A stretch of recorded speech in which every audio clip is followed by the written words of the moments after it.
Assalamualaikum teman-teman, seperti biasa sebelum mulai Mimin mendoakan semoga teman-teman semua selalu dalam keadaan sehat walafiat. Oke, kali ini kita akan melanjutkan Martial Master versi novel bagian 1613. Bagi yang baru bergabung, selamat bergabung.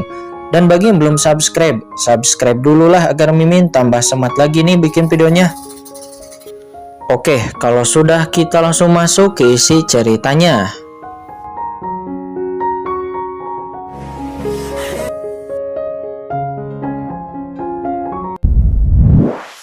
Kan dari generasi ke generasi, ini sangat berharga. Semua kekuatan besar menyimpannya di tangan mereka dan tidak akan mengeluarkannya.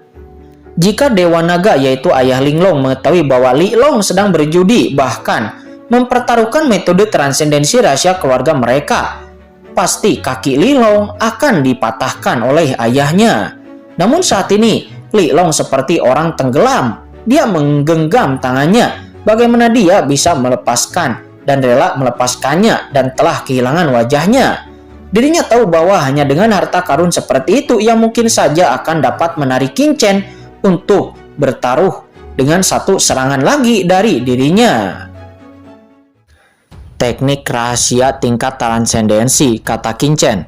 Qin Chen tampak ragu-ragu seolah-olah dia sedang memikirkan metode rahasia transendensi ini dan takut dia tidak akan dapat menghentikannya. Saya akan menambahkan 3000 kristal kosmik kelas menengah. Kalian bisa meminjamkannya kepada saya, kata Li Long.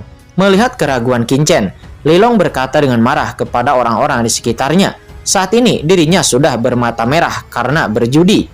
Sementara di samping, Dewi Linglong tertegun dan memandang Li Long dengan tidak percaya. Apakah ini level jenius di Anyou Mansion? Bukankah orang ini adalah orang idiot? Dia melihat bahwa Qin Chen telah merayunya, membuat taruhannya menjadi semakin besar. Karena Dewi Linglong tahu betul dengan kekuatan Qin Chen, bahkan satu pukulan dari master tingkat transenden pun mungkin tidak akan dapat melukai Qin Chen secara serius. Namun Qin Chen seolah-olah merasa dia akan dibunuh 2 kali ketika Li Long menyerang sebelumnya. Seolah-olah dia sedang berkelahi dengan pihak lain dengan serius. Jika Anda sedikit lebih kuat, maka Anda bisa meledakkan diri Anda sendiri. Bagaimana dengan metode rahasia transendensi ditambah 3000 kristal kosmik kelas menengah? Apakah kamu berani? Kata Li Long. Dia berteriak dengan histeris. Aku, kata Qin Chen. Qin Chen hendak berbicara tetapi pada saat ini Tuan Muda Sipang yang selama ini diam tiba-tiba melangkah maju dan menghentikan Li Long. Li Long, hentikan, kata Tuan Muda Sipang. Dia berkata dengan sungguh-sungguh. Siapa yang menghentikanku? Pergi, kata Li Long. Dia berkata dengan histeris tanpa melihat siapa yang berbicara kepada dirinya. Mata Li Long merah dan ekspresinya sudah sangat gila. Duar, tiba-tiba sebuah tamparan menghantam wajah Li Long, membuat Li Long langsung terbang. Dia jatuh ke tanah dengan keras dan membuka mulutnya untuk mengeluarkan seteguk darah. Sudah cukup, Li Long. Bukankah menurutmu itu cukup memalukan? Kata Tuan Muda Sipang. Dia berteriak dengan tajam, matanya bersinar dengan cahaya yang dingin. Tuan Muda Sipang, kata Li Long. Baru pada saat inilah Li Long terbangun dari kegilaannya. Dia sangat ketakutan sehingga seluruh tubuhnya berkeringat. Tuan Muda Sipang, percayalah, kali ini saya pasti bisa mengalahkan anak ini. Li Long berkata buru-buru kepada Tuan Muda Sipang. Jelas dirinya mengira Tuan Muda Sipang kecewa kepada dirinya, jadi dia terus membuktikan dirinya. Idiot, tidakkah kamu melihat bahwa orang ini sedang mempermainkanmu? Kata Tuan Muda Sipang. Dia berkata dengan tidak sabar, matanya dingin seperti dewa kematian. Mempermainkanku, kata Li Long. Dia terkejut. Semua orang saat ini juga bingung. Apa artinya itu?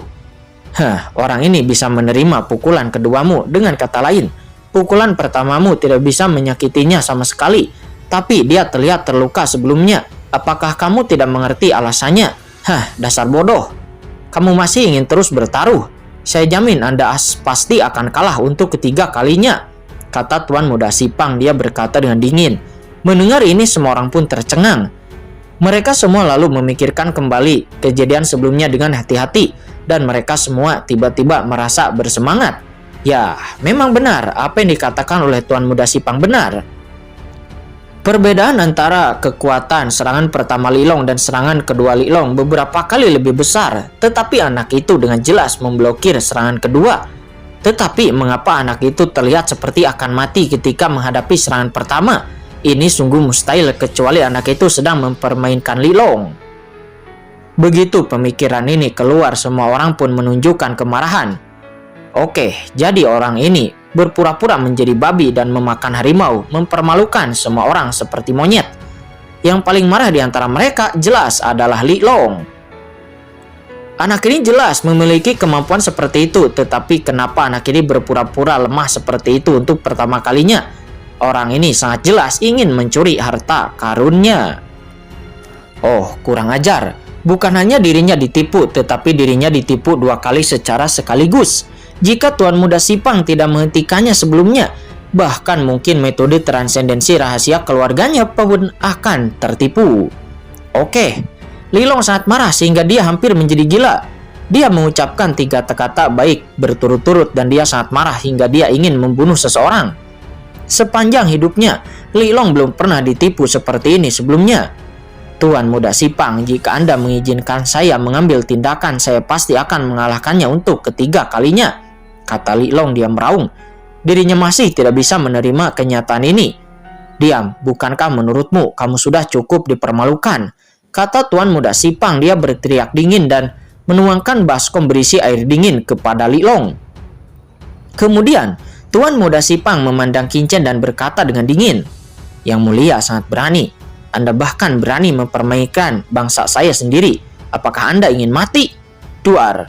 Tuan Muda Sipang berteriak dengan dingin dan segera kekuatan tak terlihat tiba-tiba naik ke langit dan tiba-tiba menekan Qin Chen. "Hei, itu aneh. Rakyatmu lah yang ingin bertaruh denganku. Jika kamu ingin disalahkan, salahkanlah rakyatmu itu yang bodoh. Bagaimana kamu bisa menyalahkanku?" kata Qin Chen. Dia berkata sambil tersenyum dan lalu melihat ekspresi lemah yang awalnya lemah tiba-tiba menghilang dan tubuh Qin Chen yang reot pun berdiri tegak kembali. Seluruh tubuh Qin Chen seperti pedang yang terhunus, penuh dengan energi dan tidak ada jejak kelemahan seperti sebelumnya. "Sial, kamu benar-benar berpura-pura menjadi babi dan memakan harimau." Ketika orang lain di sekitarnya melihat penampilan Qin Chen, mereka tidak tahu bahwa mereka telah ditipu. Mereka semua gemetar karena marah dan hampir ada asap yang keluar dari kepala mereka. Sekelompok dari mereka telah lama memamerkan kekuatan mereka di sini, dan mereka pikir mereka begitu sombong dan berani menjadi badut di sini. Jika tersiar kabar seperti itu, bagaimana kelompok mereka ini bisa bermartabat untuk berjalan sombong di Anyou Mansion? Ini benar-benar sangat memalukan. Namun setelah marah, semua orang merasakan hawa dingin di hati mereka karena anak ini berhasil memblokir 2 serangan spesial mati-matian dari Li Long, tetapi tidak terluka sedikit pun. Mendesis, memikirkan hal ini, semua orang tersentak. Anak laki-laki ini tidaklah sederhana. Kalau begitu, bagaimana kalau aku bermain denganmu, Tuan Muda?" kata Tuan Muda Sipang. Dia berkata dengan suara yang dingin, juga dengan mata yang dingin. Matanya seperti ular berbisa. Begitu pernyataan ini keluar, semua orang yang hadir terkejut. Tuan Muda Sipang akan mengambil tindakan secara pribadi. Bagaimana? Apakah kamu berani?" kata Tuan Muda Sipang. Dia melangkah maju dengan tangan di belakang punggungnya. Sosoknya sangat bangga seperti naga sungguhan, memancarkan aura penindasan yang tak ada habisnya. Pada saat ini, Tuan Muda dari 4 penjuru hanya berdiri di sana dan ada aura kuat yang mengejutkan, seolah-olah seorang raja telah turun dan 4 penjuru dunia akan menyerah padanya. Tuan Muda Sipang adalah sosok tingkat Tuan Muda sejati, salah satu jenius terbaik di rumah Anyou. Kultivasinya telah mencapai puncak transendensi setengah langkah. Dikatakan bahwa dia hanya selangkah lagi dari ranah transendensi yang sebenarnya. Rumor mengatakan bahwa Tuan Muda Sipang sebenarnya memiliki kesempatan untuk memasuki ranah transendensi sejak lama. Tetapi untuk menyingkat asal-usulnya lebih kuat, dia tetap berada di tingkat setengah langkah transendensi ini hanya untuk membuat gebrakan besar. Tentu saja ini hanyalah rumor belaka, namun meskipun hanyalah rumor, namun hal tersebut tidak berdasar dan ada alasannya. Dan kini, Tuan Muda Sipang ingin mengambil tindakan secara pribadi yang langsung membuat hati semua orang bergetar. "Tuan Muda Sipang, mengapa Anda harus mengambil tindakan sendiri? Cukup bagi saya untuk mengambil tindakan saja." "Yah, benar. Jika Anda, Tuan Muda Sipang, diminta bertarung langsung, saya khawatir kami akan kehilangan seluruh muka kami. Biarkan kami yang mengalahkan anak ini." Di belakang Tuan Muda Sipang, sekelompok pemuda jenius melangkah maju dan berkata dengan penuh amarah. Tuan Muda Sipang adalah pemimpin mereka, sosok setingkat kakak laki-laki. Jika Tuan Muda Sipang diizinkan mengambil tindakan, lalu di mana mereka akan menempatkan wajah mereka di masa depan? Kamu tidak perlu melakukannya. Anak ini dibawa kembali oleh Mukling sendiri, jadi dia secara alami memiliki keunikannya sendiri. Mukling dan aku adalah kekasih masa kecil.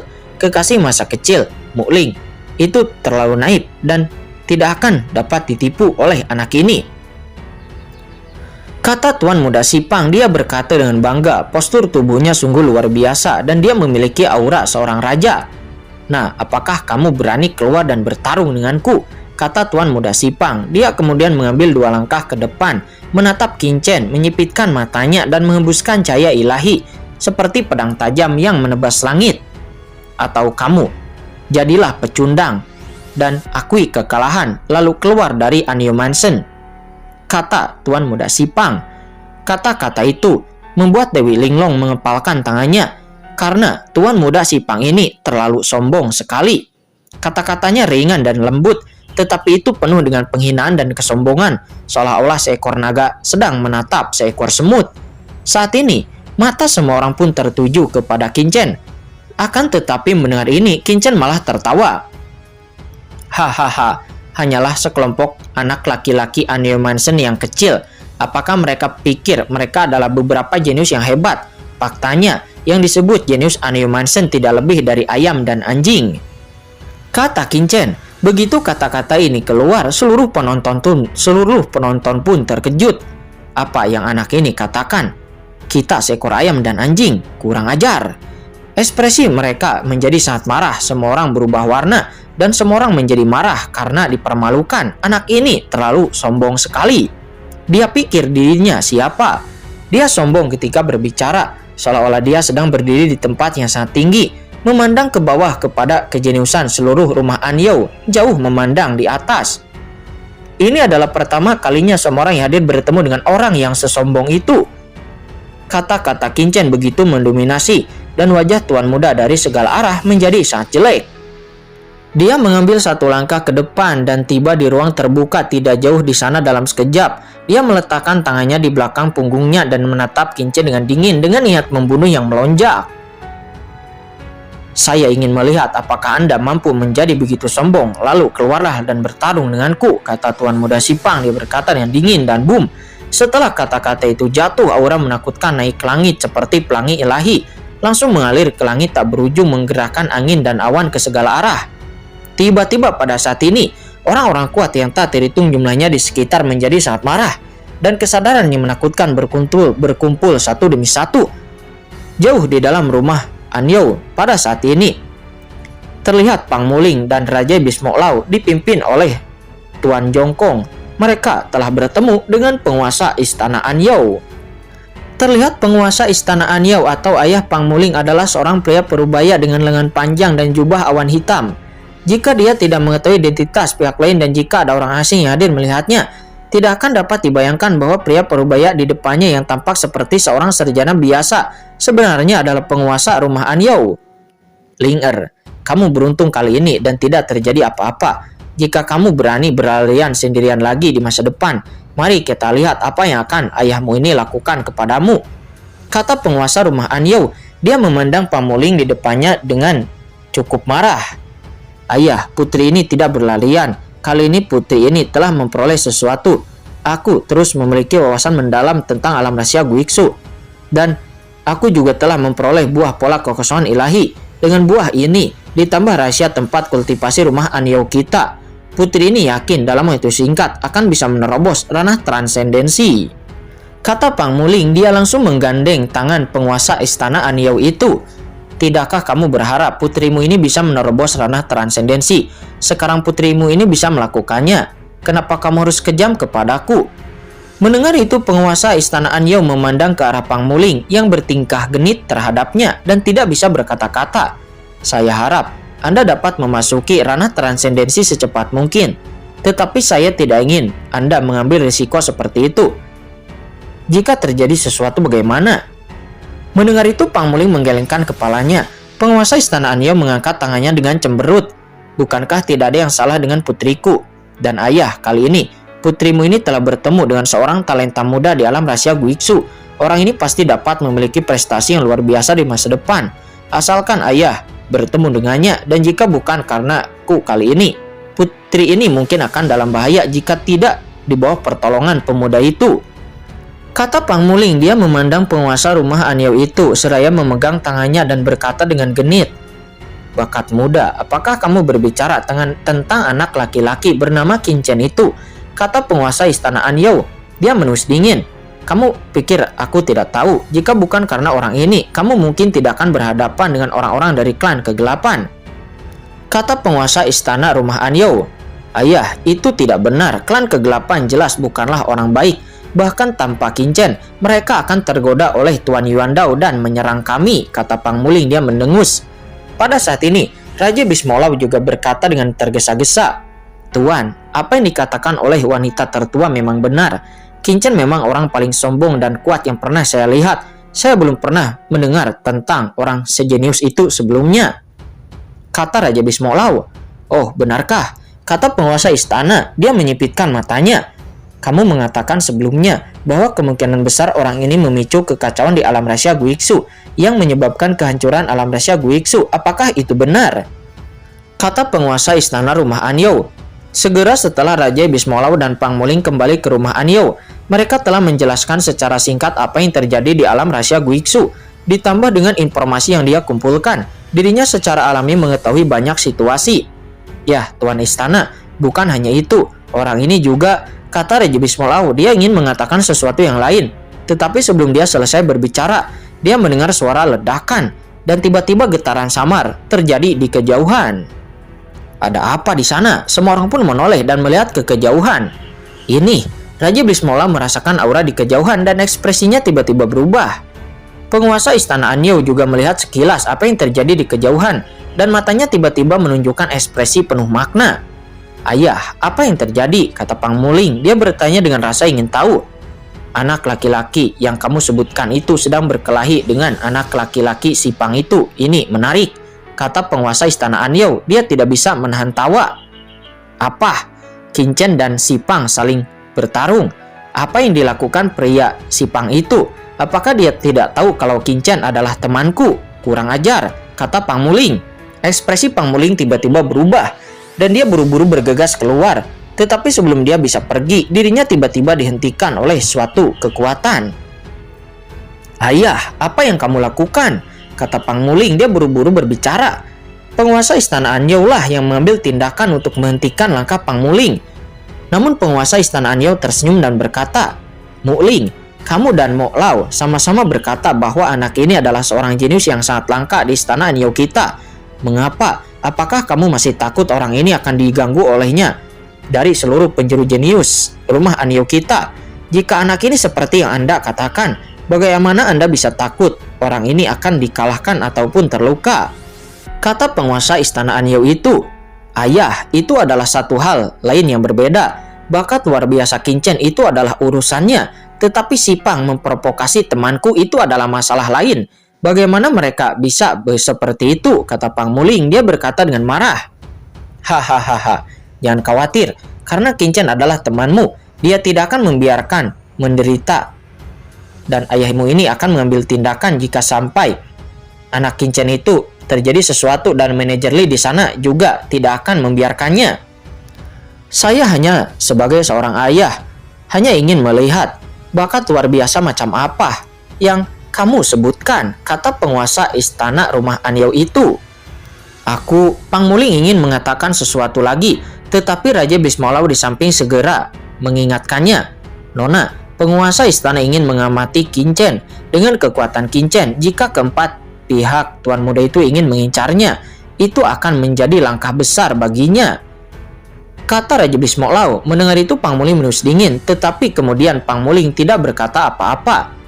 Penguasa istana Anyao memandang Raja Bismolao dengan heran. Dia mengetahui kekuatan tuan muda si Pang. Dan Tuan Muda Sipang itu adalah jenius terbaik di antara generasi muda mereka. Kemampuan apa yang dimiliki oleh anak laki-laki yang bahkan menjadikan Raja Bismolao dan yang lainnya begitu percaya diri kepada anak bernama Kincen itu? Ini cukup menarik. Kata penguasa istana Anyou, dia membuka matanya dan menatap ke kejauhan dengan rasa ingin tahu. Sementara saat ini di atas ruang terbuka, Tuan Muda Sipang berteriak kepada Kincen. Nah, apakah kamu berani muncul? Jika kamu tidak berani muncul, maka akui saja kekalahanmu dan keluarlah dari Anyou Mansion-ku. Kata Tuan Muda Sipang. Karena kamu bersikeras mencari kematian, aku dapat membantumu. Kata Kincen. Dia tersenyum lembut dan berjalan pelan menuju ruang terbuka.